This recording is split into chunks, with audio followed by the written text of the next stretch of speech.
प्रिय भक्तों, राधे राधे। आप सभी लोग जानते हैं इस बार शरद पूर्णिमा 6 अक्टूबर 2025 के दिन मनाई जाएगी और इस दिन सभी लोगों के मन में यह प्रश्न जरूर आता है कि हमें इस दिन चंद्रमा की रोशनी में खीर कब रखनी चाहिए, कितने बजे रखनी चाहिए और शरद पूर्णिमा के दिन खीर बनाने की विधि क्या होती है। इस खीर को हम रात में ही खाना है या सुबह को खाना है, यह सारी अद्भुत जानकारी आपको इस वीडियो में हम देने वाले हैं। पर सबसे पहले हम आपसे कहेंगे कि आप हमारे चैनल को सब्सक्राइब कर दें।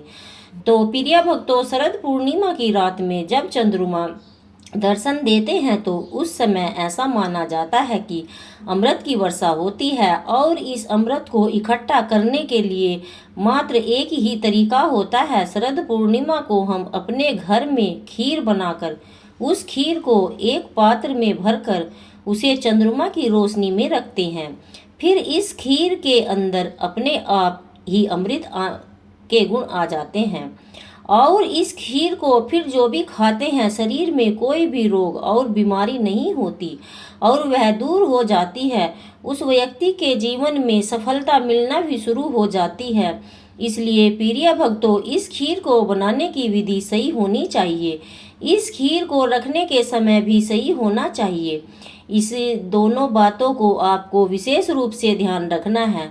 अगर आप लोग भी शरद पूर्णिमा के दिन अपने घर की छत पर या चंद्रमा की रोशनी में रखने वाले हैं तो प्रिय भक्तों, अब हम सबसे पहले जानते हैं कि खीर आखिर आपको बनानी किस चीज़ की है। तो देखिए, शरद पूर्णिमा के दिन जो खीर बनाई जाती है वह चावल की बनाई जाती है और उसमें शुद्ध देसी गाय के घी का इस्तेमाल किया जाता है।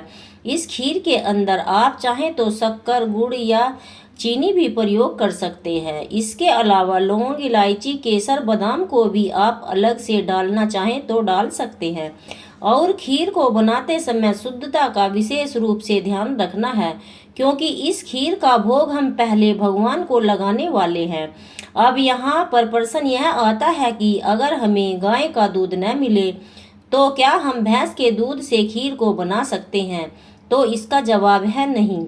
मेरे प्रिय भक्तों, देखिए, आजकल आपके घर के आसपास डेयरियां खुल गई हैं और उन डेयरी पर आपको गाय का दूध आराम से मिल सकता है।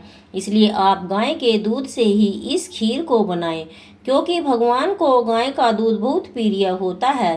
तो प्रिय भक्तों, इसका कलर दूध और आराम से भर रही हैं और खीर बनाने की पूरी विधि। इस खीर को आपको शाम के समय ही बनाना चाहिए, उससे पहले बनकर नहीं रखना चाहिए, क्योंकि शरद पूर्णिमा के दिन बनाई गई खीर को हमें बनाकर सीधा चंद्रमा की रोशनी में ही रखना है, ज़्यादा देर तक बनाकर नहीं रखना चाहिए।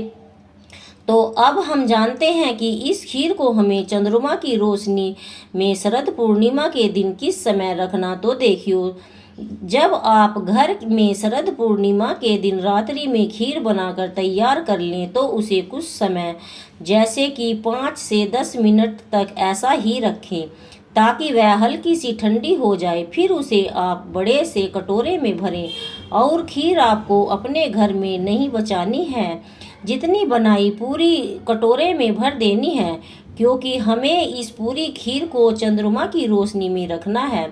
जितनी ज़्यादा खीर होगी उतना ज़्यादा अमृत आपको मिल जाएगा। तो आप यह मानकर चले कि अमृत की वर्षा रात में 10 बजे के बाद से होती है। हालांकि ऐसा कुछ समय निश्चित नहीं है। 10 बजे के बाद से चंद्रमा की रोशनी अच्छे से पूरी पृथ्वी पर फैलना शुरू हो जाती है। इस वजह से आप खीर को लगभग शाम को 7 से 8 बजे के बीच तैयार कर ले और बाद में रात्रि में 10 बजे के बाद शरद पूर्णिमा के दिन आप अपनी खीर को कटोरे को बाहर लेकर आए। और देखिए, वहाँ कुछ लोगों के खुद के घर होंगे, कुछ के किराए पर भी रह रहे होंगे। तो आपको उस खीर का कटोरा बस ऐसी जगह पर रखना है जहां चंद्रमा की रोशनी काफी समय तक रहे।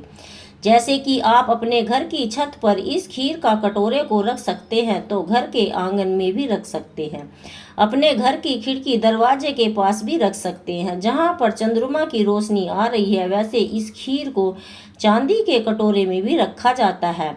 अगर आपके पास यह न हो तो आप अपने घर में जो भी स्टील का कटोरा हो अंदर में खीर रखकर चंद्रमा की रोशनी में रखते हैं। और सबसे जरूरी बात यह है कि शरद पूर्णिमा की रात चंद्रमा की रोशनी में रखी हुई खीर को जब हम किसी देर तक रखना है और खीर को कब खाना है तो खीर को कम से कम आपको 1 घंटा चंद्रमा की रोशनी में रखना चाहिए। और जो भी लोग पूरी रात के लिए इस खीर को चंद्रमा की रोशनी में रख सकते हैं तो वो ज़्यादा अच्छा है। अब आप इस खीर को चंद्रमा की रोशनी में रखें तो खुले में आपको नहीं रखना है। इस खीर के कटोरे के ऊपर पतला सा जाली वाला कपड़ा ढक सकते हैं। कुछ ऐसी व्यवस्था करें जिससे चंद्रमा की रोशनी खीर के अंदर जा सके, क्योंकि खीर वाले कपड़े के बीच में से आराम से चंद्रमा की रोशनी खीर तक पहुंच जाएगी।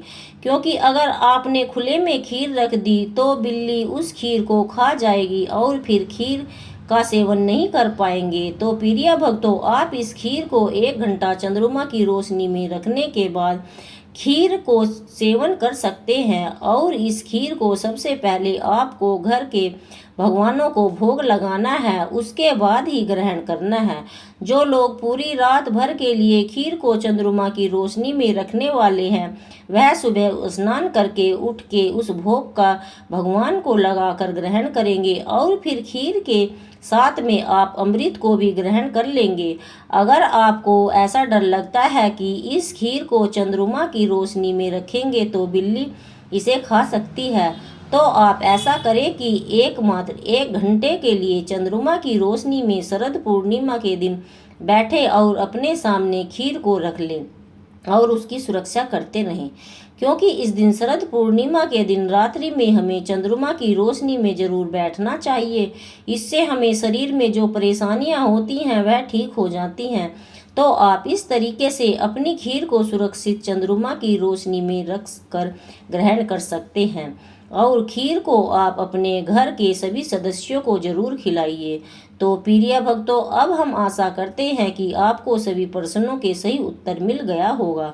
अगर अभी भी आपके मन में कोई ऐसा प्रश्न है शरद पूर्णिमा को लेकर जिसका आपको जवाब नहीं मिल रहा है तो आप हमें कमेंट में पूछ सकते हैं। और आप हमारी वीडियो कहाँ से देख रहे हैं कमेंट बॉक्स में ज़रूर बताएं। राधे राधे प्रिय भक्तों।